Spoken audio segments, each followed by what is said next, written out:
Good day. My name is Brian Smith, and I'm a specialist assigned to the Newark CTPAT field office. This is the second installment in a series of presentations that are designed to provide CTPAT partners with an overview of the minimum security criteria, specifically related to cybersecurity in Section 4. This presentation will focus on MSC number 4.2, which is perimeter defense, antivirus software, security updates or patches, and defense against social engineering. Due to time constraints, I will not be covering the last part of the criterion in this presentation, which is related to recovery of IT systems and data. Cybersecurity is vast, maybe even infinite, because it's constantly expanding and growing, changing, etc. Every company is different. The possibilities for network configurations and defensive solutions are endless. This image is an example that is actually entitled The Confusing Cybersecurity Landscape, or Navigating the Cybersecurity Landscape. This image shows just some of the possible solutions offered by various vendors to address specific cybersecurity issues. We are obviously not going to talk about individual commercial products, but we will discuss some of the typical features many of these products have in common, and that should assist you in verifying compliance with this criterion. Many cybersecurity professionals often include overviews of actual hacking incidents and include that into their training programs. I've seen this in some of the companies I validated. I have a few hacking incidents I like to use because the ones I chose not only relate to the CTPAT cyber criteria, but other important areas of the criteria as well. So in 2013, Europol, which is the European Policing Agency, they launched an investigation which they dubbed Ocean's 13. Employees working for a few ocean carriers in and around Antwerp started to notice their computers were slowing down. There was a delay when they typed anything into their keyboards. Ocean containers went missing in the port of Antwerp. Actually, they were being intercepted by Eastern European criminal organizations. Europol ended up raiding the offices of several ocean carriers in and around the port of Antwerp. They found that their networks were riddled with malware that was delivered via phishing emails. The malware included keyloggers, which records every keystroke entered by employees or users. Europol agents also found devices installed on copiers and computers and other devices which look like normal thumb drives. They also found eavesdropping devices embedded within computer equipment and electrical outlet strips. All of this was done to intercept a 9-digit PIN code. Those 9-digit PIN codes are what truckers would need to show they are authorized to pick up containers in the port of Antwerp. But the criminals got to those containers first, and those containers all contain large quantities of narcotics.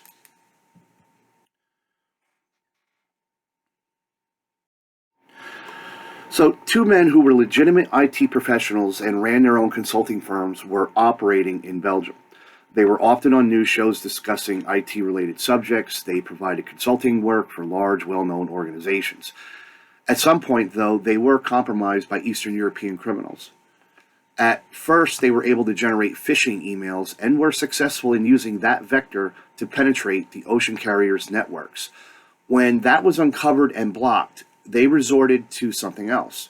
The two actors manufactured several different types of what are called Pawnees, or the devices that can connect to a network and basically allows them to infiltrate the network, to put it simply. These devices then were rigged to transmit the information to the outside world. They were able to steal those PIN codes and get access to stow plans. They gave this information to the criminal organization they were working for. The networks never detected these devices, which were inserted into USB ports and other areas around the offices. At one point, one of the containers with narcotics actually was picked up by the legitimate driver, but the bad guys were actually waiting outside the port and followed that truck down the highway and then ended up shooting at him with AK-47s. So, according to prosecutors in the Netherlands and Belgium, what happened next transformed the pair into masterminds of one of the biggest drug smuggling operations in Europe. The case, detailed in thousands of pages of police reports and court records, allegedly shows how mobsters and hackers teamed up to commit sophisticated crime, manipulating global logistical and transportation networks for huge gain. And I put that on there. That's an extract from one of the studies that I read about this breach or hack. Just something to keep in mind. I just read a report that hacking of anything maritime related, the maritime industry is up over 900% in the past 2 to 3 years. So something to keep in mind if you're in that industry. And this is a shot of basically part of a document that you can download. This is a publicly available document, which was published by Europol. And it's about a 3-page document. You may want to search for it. I'm going to try to put links at the end of the videos in YouTube, and I will include this link as well. It just goes into a little bit more detail about this actual breach incident. And on the next 3 slides, you're going to see these are the actual devices these hackers used. The one on the left has an antenna that was used for transmitting the information to radio receivers, which we're going to talk about in a minute, and then they ended up transitioning later on. They were doing this so long that at first they were in the parking lot picking up these signals of data that was being skimmed off the network, and then they transitioned to transmitting that information over to cellular networks, and basically they didn't have to be near the offices anymore. Some of the devices on the right were some of the ones that were actually installed inside equipment, like the one in the upper right, and you could see the Cat5 cable or the internet cable connected. You could see a lot of USB connectors. So they were connecting a lot of these to devices via the USB connection. This is a European-style electrical outlet strip, and they actually took that all apart and put in a device inside there to conceal it. And those are what we call Pawnees. That term isn't widely used, but it's just a skimming device. Essentially, it's a device that allows them to get access to the network. So those things were installed on networked printers, meaning the printer was connected to the computer network. They were connected to computers and other devices inside the maritime offices. Now, this is an important slide for CTPAT members, partners. These are extracts from one of the papers I read about this hacking incident. Reports said that after the malware injected via phishing emails was uncovered, the hackers had to resort to planting devices inside the offices. Investigators that interviewed the suspects said that these actors had to enter each office at least 4 times each. Physical security and access controls come to mind. Europol agents reviewed camera footage, CCTV footage. That footage showed the actors popping their hoods to connect their eavesdropping equipment to the car batteries. One video shows the actor point a beam antenna towards the building. This kind of antenna basically focuses the area of reception for higher signal gain. So that's how they were using the antenna to pick up the signal from the devices I showed you about 2 or 3 slides ago. These companies were not monitoring or reviewing their own camera footage. This is something we have been recommending since the program's inception. Workers were seen smoking in the parking lot when these actors were operating with antennas with their hoods open. No one reported anything. Reporting suspicious activity has been in the criteria since, I believe, day one. Why didn't the employees say anything? Was it a lack of training? There were several layers of failure here. That is why CTPAT takes a layered approach to security to include cybersecurity. And that is why CBP created a layered approach following the attacks of 9/11. So I think this hack does a good job demonstrating the need for training, following policy, and the CTPAT criteria. All of them, not cherry picking which ones you might think are important. So you can see here, as I highlight different areas that I spoke about, how none of these, except you could argue the part that I highlighted about phishing email, but all of these that I highlighted in red touch upon other areas of the criteria, not cybersecurity criteria. So it all goes together. And there's actually another hacking incident that I don't have time to cover. I may cover in a future presentation that also shows that hacking was effective because physical security, physical access controls, reporting suspicious behavior, etc., was compromised, was not in place. Employees weren't following their own policies or the criteria.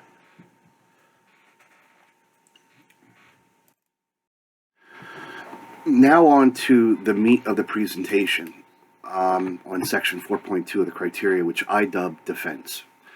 I will stick to explaining the criteria and what the point of contacts and internal auditors should ask of their IT departments and what they should look for when trying to determine if they are compliant with the criteria. We call this generally evidence of implementation. And likewise, in many instances, these are the same things our specialists will look for during a validation. This is not exhaustive or in-depth. First, I'm under a time constraint. Second, I don't want to get too technical when it's not necessary for this audience.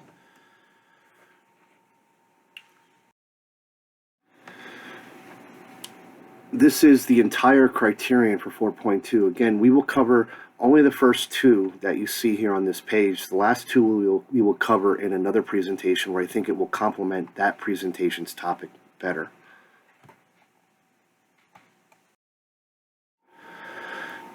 In a validation, the specialist will want to see effective and comprehensive IT and cybersecurity policies.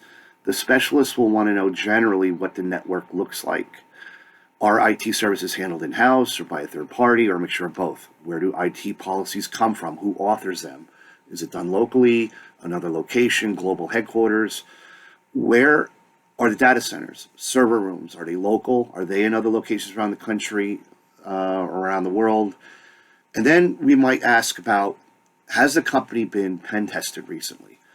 And pen testing is basically when a company conducts either a self-assessment to look for weaknesses in a network security, or it's done by an external contracted third party, or both sometimes. They can be done in concert with one another.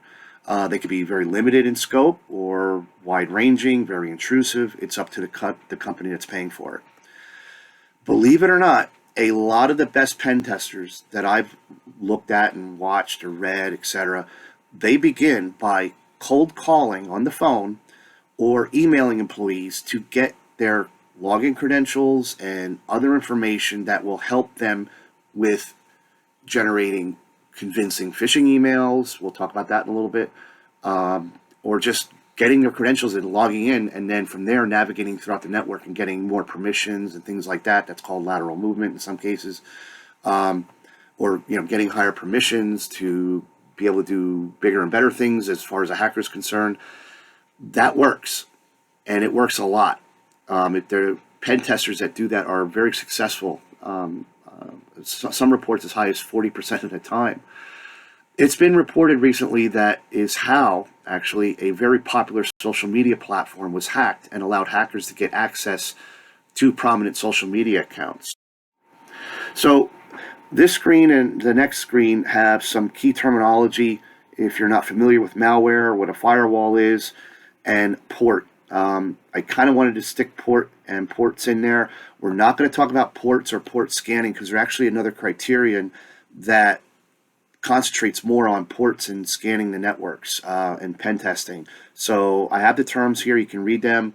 If you want to read these, just pause the video and read them and then resume. And I'll do the same thing for this slide. You have worm, or sometimes you'll hear the term wormable, ransomware. We're going to talk in depth in a few minutes about patches, security updates, and what an endpoint is. And we'll go to the next slide. So I will begin at what we call the end of a network. That is basically furthest from the server room. And that would be in the case of a conventional network configuration. Endpoints. We all use them every day. They are basically just that, the endpoint in a network diagram. So the computers you use, the phones, and other devices that you typically use every day for data entry, email, ERP, dispatching software, dispatching your trucks, all that is done on endpoint devices. Okay, so IT people just use that term to define those types of devices. Those devices need to be secured. So the specialist will want to know how those endpoints are protected, what solutions are installed on those devices. We may also ask about mobile device security. Antivirus software on computer workstations should be updated regularly, or the update should be set to automatic. This is something that you as a point of contact need to kind of verify in order to show that you're compliant with the criteria. By the way, commercial businesses should never use free antivirus solutions. First, most of the top vendors prohibit the use of their free products in commercial settings. Also, free versions don't work in real time to monitor and act on threats. Further, nothing in life is truly free. Free versions are notorious for collecting user data and selling that information. Do your policies require that the endpoint solutions, security solutions, get updated regularly or are set to automatic? Do your policies prohibit employees from turning off their antivirus protection? This is very common, especially when using free versions that tend to slow down the workstations. Talk to your IT and ask how the antivirus is configured. Did the network administrators configure the software so that it can be turned off or manipulated by employees? Again, this is also something to keep in mind when communicating with your business partners. Very recently, a well-known free version of an antivirus program or package was actually removed from Mozilla Firefox and Chrome browser because it was found to be collecting an awful lot of personal user data.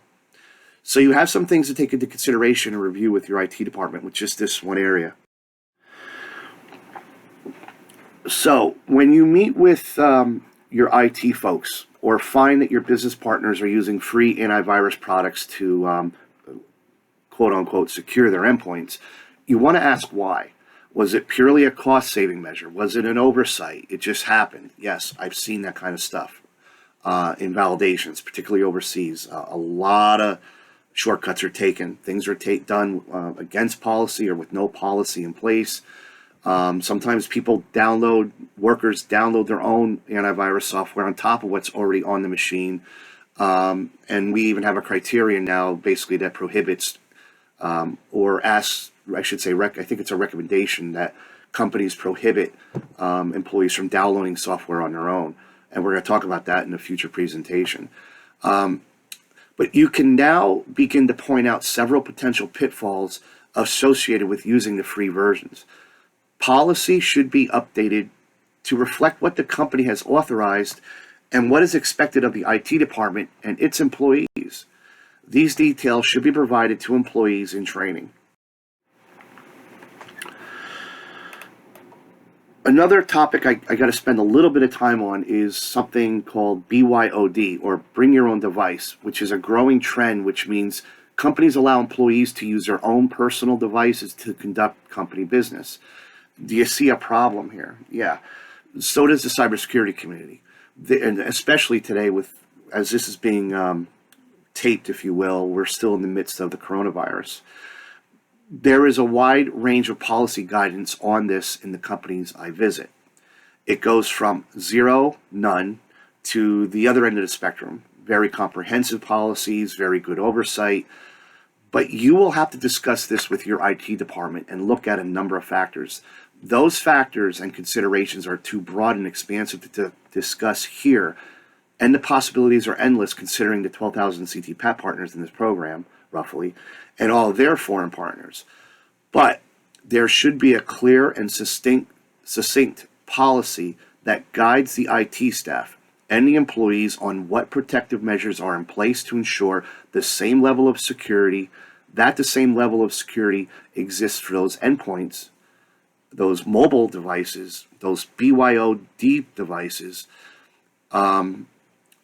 as does for the traditional endpoints like workstations located on company premises. Are new devices detectable by network security? Do employees have to have their devices authorized by the IT department? Are employees required to install company-sanctioned malware detection solutions? At a minimum, users should be required to log into the company network and applications using two-factor authentication, or 2FA, or MFA, and should also do so via a VPN, or virtual private network. I covered the 2FA and MFA in another presentation, but VPN and the associated criterion will be covered in a future presentation. Again, the specialist will want to see that the same levels of security are in place for BYOD and mobile devices. I would want to see that in your company's comprehensive IT and cybersecurity policies. Email. Do you employ spam filtering? How does the company protect email? How are incoming and outgoing emails scanned for threats? Are attachments to emails screened? There are a variety of ways companies can do this, so that is why I can't get too specific. But the specialists will want to know what solutions are in place. There must be some method of scanning emails and possibly even sandboxing suspicious emails and attachments. And basically, sandboxing means that the email and its attachments are sent to a segregated area from the network where it can be opened and any files can be executed, meaning whatever that file is meant to do, the computer basically says, go ahead and do it. So that's done in an environment that will tell the IT people if there's actually something in that email or the attachment that if it were allowed into the regular company network would cause harm to either applications, hardware, or other parts of the IT network. Now, sandboxing is just one method, and that's just for an example, and it's not required that you actually do sandboxing. It's just one method that I see a lot of, I guess I should say, in that our specialists will see when they're doing their validations. It all depends on how the IT department configures this aspect of email security, and what products or solutions are deployed. Companies should seriously consider restricting employees from accessing personal web-based email. Many companies already do, but many also do not.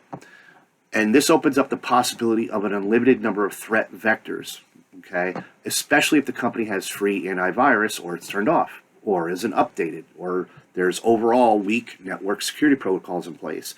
The other thing you should not do is allow employees to use company web-based email, because I know a lot of companies, especially small to mid-size, use free web-based business email services, okay? And I see that a lot. You should not allow employees to use the email address that is for business for personal use, okay? There are infinite number of problems associated with that too.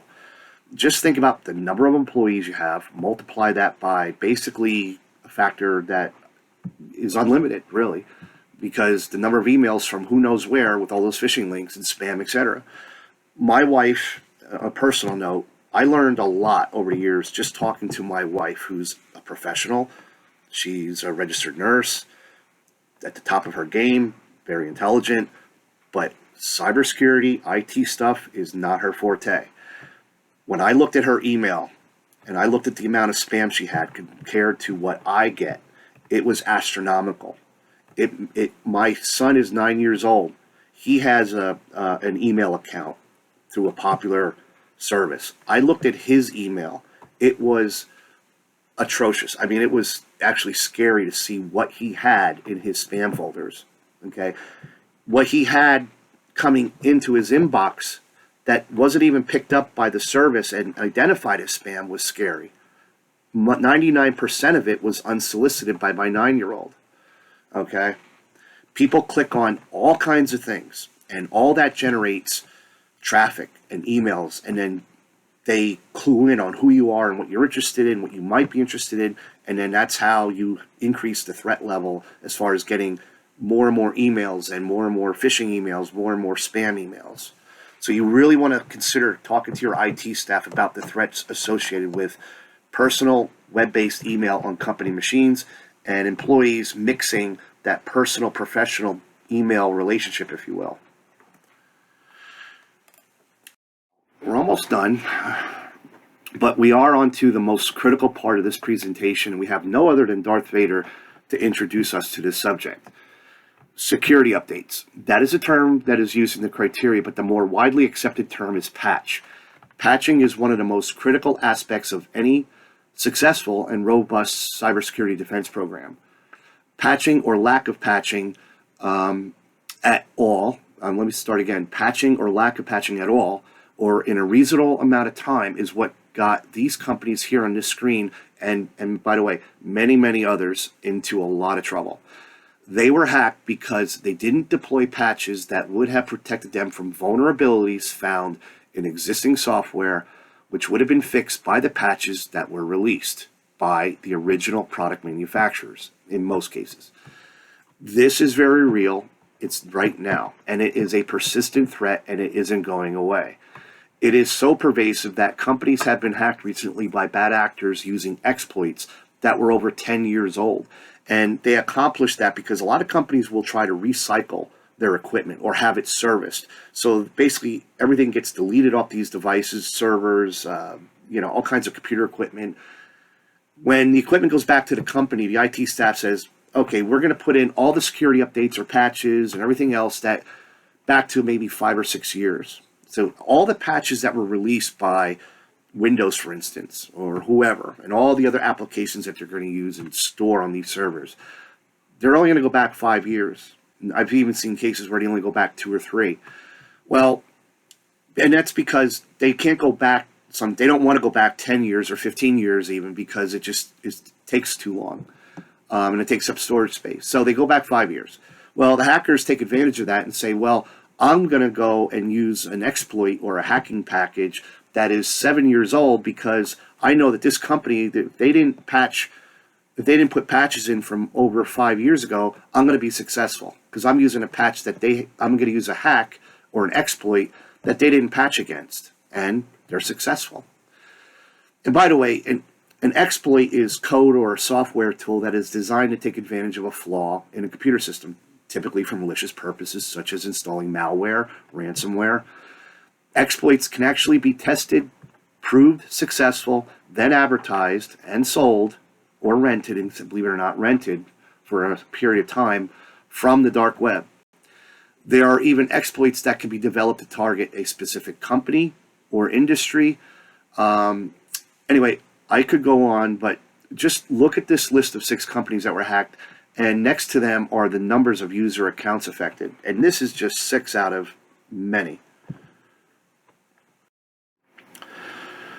Again, security update and patch, those terms or words are synonymous. A little background is in order so you can understand the process. Basically, anything that has computer code embedded, so computers, software, phones, modern televisions, pacemakers, and even fish tanks can be hacked. And I mentioned fish tanks because just go ahead and Google fish tank hack and read about it. It's pretty interesting. It's a very popular story in the cyber community. So those devices, I'm sure you've heard about some of this in the media, all these types of things being hacked, telephones, home camera systems, even, web pages, web meetings. But when a product is manufactured, okay, and that product can be a device, it can be a software, okay, it is usually tested for flaws in the code that could be exploited by a hacker. But sometimes things get missed by the developers. Also, new threats emerge after the product is released that the manufacturer could not have foreseen when the product was initially deployed. So many groups look for these flaws, these vulnerabilities. Typically, manufacturers have development teams of people to look for potential weaknesses in their code and look for new threats emerging out in the dark web, the internet, etc., in the hacking community. Some companies even have people that scan the dark web looking for threats to their company or their industry and their products so that they can take action in advance of a hack. And in another presentation, I'm going to talk about that a little bit more and how that information is shared among certain industries in certain areas of the country. It's called ISACs, and sharing information with the government, DHS, but one another as well. There are also universities and government-led groups that look for these vulnerabilities, these weaknesses, along with even Good Samaritans, who are generally private individuals that like all this stuff but are on the good guy end of things, if you will. Anyway, patches fix flaws found in the code that, if left unpatched, could lead to a significant hack. Patches can be released for a variety of reasons, and some patches are just to fix some minor bugs or small issues like how a page behaves, or to give it some enhancements or change some of the settings. Those are generally referred to as non-critical, or a term that is used, or to use a term that describes it as low priority, okay, characterizes it as being a lower priority patch. But for our purposes, we don't worry about them, okay? And this pop-up screen here is taken from a recent press release, which actually originated from CISA, which is a component of the Department of Homeland Security, and that subcomponent, CISA, was created in 2018 to oversee cybersecurity in the homeland. In July 2020, they released this very scary, if you will, directive. And this was only the third time they ever released a directive like this, okay? Patches can be released to the public via email, the manufacturer's websites, some governmental websites. You can subscribe to mailing lists managed by CISA, US CERT, which I'll probably have links to those at the end of the presentation, and a variety of other outlets. You as a point of contact do not have to. It's generally for your IT department, your cybersecurity staff that needs to worry about these. And then they'll manage it. And I'm going to give you a little bit of an overview of how they manage things here, because how they manage it has a direct effect on compliance with the criteria. Every company manages patches differently, but there are some general similarities here that you will want to understand, because the specialists will want to be verifying the information and policies associated with this section of the criteria. And again, we as specialists are only concerned with critical patches. Companies may use other words to describe the criticality of an update or a patch, such as important, high, or they might use a numbering system where the number 10 would indicate it's a very critical patch. But we are worried about the patches that fix vulnerabilities that, if exploited by hackers, could lead to data loss, stolen data, ransomware insertion, manipulation of data, and that just names a few. Basically, we're looking at what's really important, okay? The stuff. When a patch is released, the releasing authority generally will give it a rating of importance or criticality. Now, it's important to note there is critical, and then there's critical. And what do I mean by that? Well, you will need to know this because this could become an issue with some of our larger partners. Partners that receive many, many patches and updates every day. That's what I'm talking about, like maybe hundreds I've seen some companies receive. So as you can imagine, a very large multinational company with thousands of devices and tens of thousands of employees, or even thousands of employees, they're probably bombarded daily with patches and release notes and security updates. And those companies have to basically triage or sort through all the patches. Let's use an example. 2 patches are released at the same time. Both are deemed critical by the issuing companies or parties. And by the way, this is just one example, one scenario. So your company receives these updates, and your IT department reads through the release notes, and they explain the problem and what the patch fixes, basically. The IT department then must take into consideration a few things. What is the possible exposure for each threat that's posed by the vulnerability that the patch is meant to fix? Maybe for one threat, the attack surface presented to hackers looking for somewhere to use this exploit or exploit this vulnerability is rather small. Maybe this patch only fixes a problem on a few machines owned and operated by a company. Or it fixes a problem that, if exploited by hackers, would not allow them to navigate what we call laterally through the network, meaning they get in somewhere and then it's just like a big house. They go in one room, they're allowed to go in another room, they're allowed to go here and there without prohibition, okay? And sometimes that's when we use the word wormable, is that the exploit kind of works on its own sometimes and then can basically go and replicate without any interference or any manipulation by the hacker, okay? Which also means it isn't a threat that if the hacker got into the network, he could work his way into other apps or areas of the network.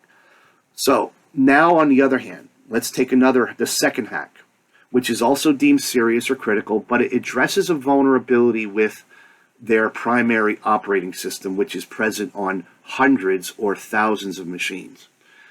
Now, that presents a very large attack surface and a much more attractive target for hackers. There's more things, if you will, to go after, to see, to exploit. You will see as point of context why this is important to understand as we go through the next few slides. Basically, for mid-sized to larger organizations, there are risk assessments that must be conducted. And this doesn't mean that less critical patch won't get installed. It just means that that second, more critical one we talked about will get the most attention and will be applied before others that are just a bit less critical as deemed by the IT staff after their risk assessment. And for our smaller partners, this issue will not typically be an issue in that if you have a low number of devices overall, you may be able to characterize all critical patches as just that, critical, and act on them in a more expeditious manner than, say, a much larger organization. And you may be in a position where all of your updates are more automated. Okay, so they're downloaded and applied automatically. So once a patch is reviewed and triaged by the IT staff, the patch may be tested. It may need to be tested. And this is done especially in the mid-sized to bigger companies I see with many machines and applications and web-based products.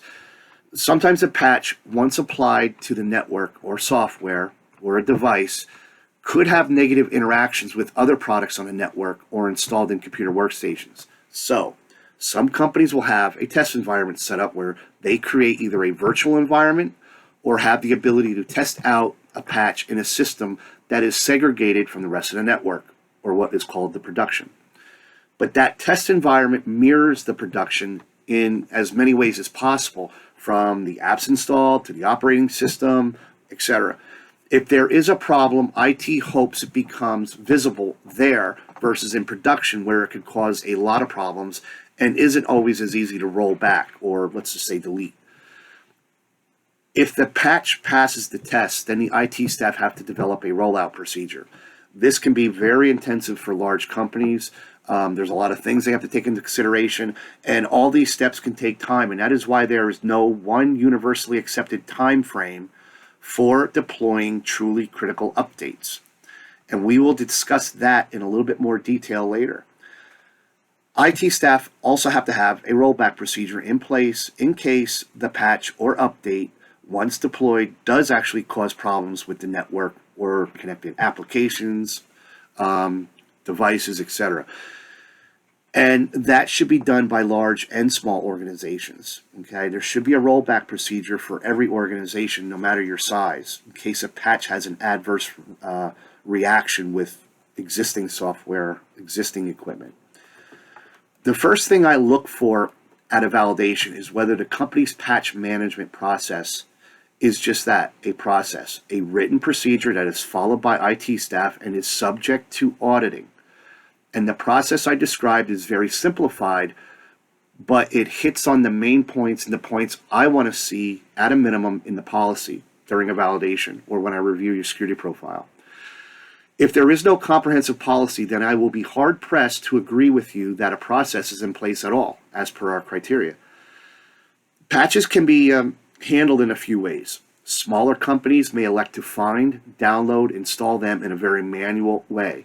They basically do just that. They may receive a notification from the manufacturer, the software developer, etc., that a patch is available and it is very critical. The IT staff may download that patch and then push it out to the affected devices or software. They may test it on one machine that isn't connected to the network to see if the patch will play nice with the others. Then the patch gets deployed. This, at a minimum, should be in policy. This should be audited, sampled. When I say sampled, a lot of companies don't need to audit the entire IT policy every time they conduct an audit. So sample not only the policy, but parts of the policy, and then audit those parts. Also, pick a sample period. When I conduct a validation, a lot of things I look at are based on maybe a period of time, 2 to 3 weeks prior to the validation. Now, in the case of a patch, I'm going to pick maybe 2 to 3 months ago, okay? And I'm going to see generally a month of time. I'm going to ask to see a log from 2 months ago, and that log maintained by IT should, at a minimum, show when the patch was released by the developer, So it was made available on the internet, and when it was applied by IT. This should also include any updates to endpoint security, like we talked about a few slides ago. If these systems are set up to let me start again. If these systems are set up to update automatically, then there should be proof of that too in the products used or the operating system if it is at that level. I'll be able to see that. That's why I think, remember I talked to, your points of contact need to kind of go over this once or twice with your IT folks so you know what I'll be looking for when I go out to do a validation. This is all proof of compliance or evidence of implementation. It should be retained for at least 6 months to demonstrate compliance at your next site visit or validation. And again, this should all be written into policy. Now on to another method, using what's called patch management solutions or software. Again, there are a multitude of vendors that offer this, and within that, there are many, many ways to configure the product to suit the needs of a company and their IT staff. But there are a few items you as an auditor and us as specialists will want to see. And these items, by the way, are available on pretty much every solution I've ever seen during validations and site visits and by what I read on the internet, my research, etc. But first, what is patch management software? What it does is it allows IT to see all the devices connected to the network on the software screen. I'm going to show you what that looks like in a minute. Once the software knows what is in the company's inventory, what we call a network scan or network scan or scan a network, what is in the company's inventory, once it sees what's in the inventory, it then knows that after it connects to the internet, basically, it can then monitor, for any patch announcements that are released for the specific item or items in your company's inventory. So basically, it cuts out any manual work of going out and searching for updates, So all the devices that can be updated are basically stored in this software program, and it's constantly pinging the internet or getting information from the product developers for looking for any new releases or patches that are put out. So why discuss patch management software? The patch management software allows IT staff to sort, filter their equipment based on just about any factor they want, such as by operating system, the type of device, the application. But what this also does, it allows the IT staff to sort the patches that are available or have been released and sort them by order of criticality. That's what I do when I get to a validation. That allows you to see this as well. So what I do as a specialist is I pick a week or month time frame. Like I said, usually 3 months prior to the site visit. I ask the IT staff to show me the list of all critical patches that were released in that given time frame. Then I ask them to show me which ones were deployed versus not deployed. If some were not deployed, I want to know why. Then I use my judgment to determine if they are compliant or not with the criteria. Usually this is a good time to have the point of contact and management around so they can see any weaknesses and begin to address them, and we'll discuss this in a little more detail here in a few seconds. I also look to see how long it took them to deploy truly critical patches on average. Now, some companies are very large. They might have thousands of devices or things, if you will, that can be updated and receive updates. So I just, I don't have time to look at all of them. So I might look at the more critical ones. I might look at the more critical devices or the devices that have the highest number of devices and work on like a risk level, a risk analysis of it and go by that. Or I base my decision on what to look for on risk. And you might want to do that too, So I then compare my findings to their own policies if they exist.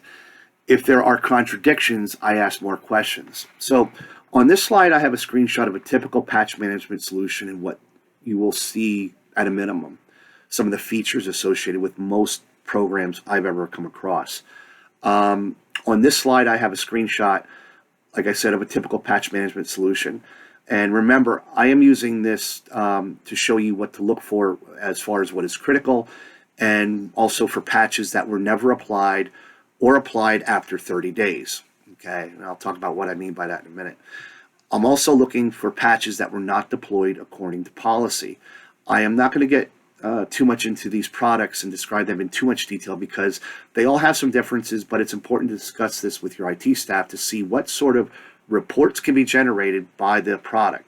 Again, getting the minimum we are looking for is pretty much available no matter what the product is, based on my experience. Here we have another vendor, and I'm not showing any vendors for any particular reason. These are ones I just picked based on things that I saw to show you some key features that are generally associated with most. It's just there's minor design changes depending on the vendor, like any solution. The pop-out photo shows vulnerability types and the ones that are missing updates. That's why what's highlighted here. Again, this is why it's important to go over this with your IT once or twice to see what they can show you and what kind of information they can provide to you for verifying compliance with the criteria. I suggest that POCs sit down and discuss this criterion and ask IT to show what metrics can be pulled from their patch management solution to demonstrate compliance. And in this example, the company uses critical and important. Just ask your IT staff how they can look, how they can sort and filter by date, critical versus not as critical, etc., and then see which ones were applied. Look for ones that were never applied or were applied in excess of 30 days. For review, for review, all patch management processes must be documented. This will also aid in the auditor checking the work of the IT department and assessments received from foreign partners. Remember, patches get missed. This happens a lot. This is what hackers live for and what they look for, these glaring kind of weaknesses. Take some time to discuss the processes with IT. Understand what metrics can be provided so that you can audit the patch logs when you see fit. There does not exist one universally accepted standard for the amount of time that should elapse before a patch is applied by the IT department. But most companies try to get critical updates installed in under 30 days. That's my experience with companies. That's also what I see a lot of, when I see written. Again, there's no hard and fast number of days, and some as low as 20 to 25 I've seen. Why aren't patches installed sooner or automatically? Because like I said, I just went over how critical these can be. So why aren't they installed right away? Well, in some cases, this does happen, especially in smaller organizations or depending on the affected device or software.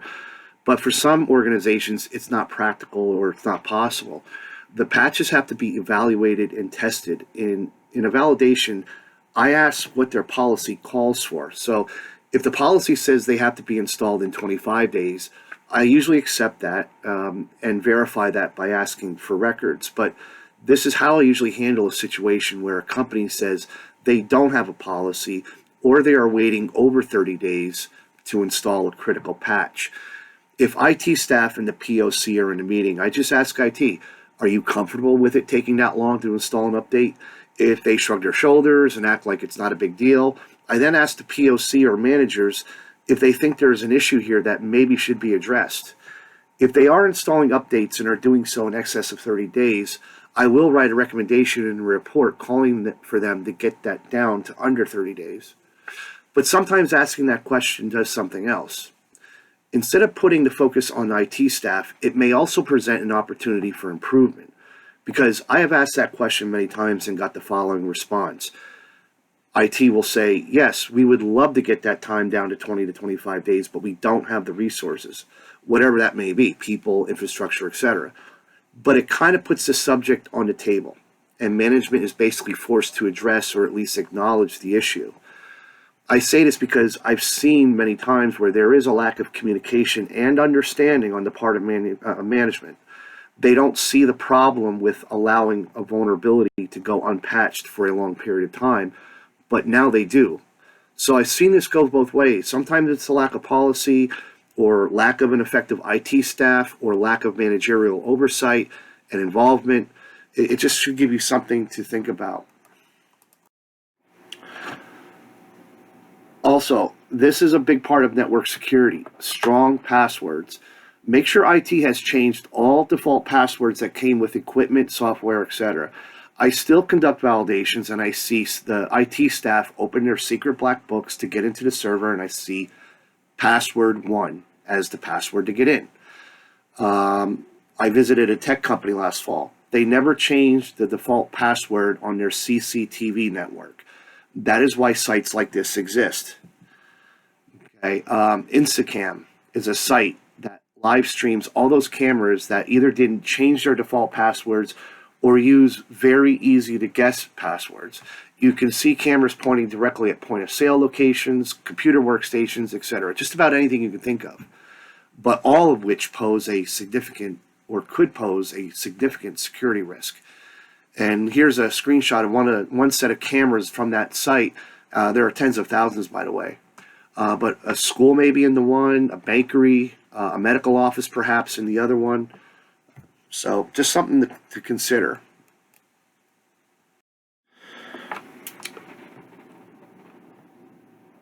So that's the end of the presentation. Again, subjects to discuss with IT, web browsing by all employees. That's something that sometimes we discuss during the validation, what kind of limitations are in place, how you do limit what the employees can visit. We ask, I know I typically ask, I know many of the people I partner with may ask what solutions are used to monitor web traffic, block websites, etc. There are many options available. You can discuss these with your IT department and discuss with your business partners based on risk. And in future presentations, we will cover MSC 4.3, which is a natural continuation from this section 4.2.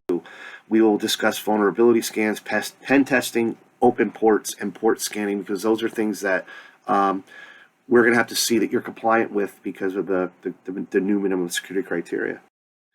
And thank you, and that's all I have for this presentation.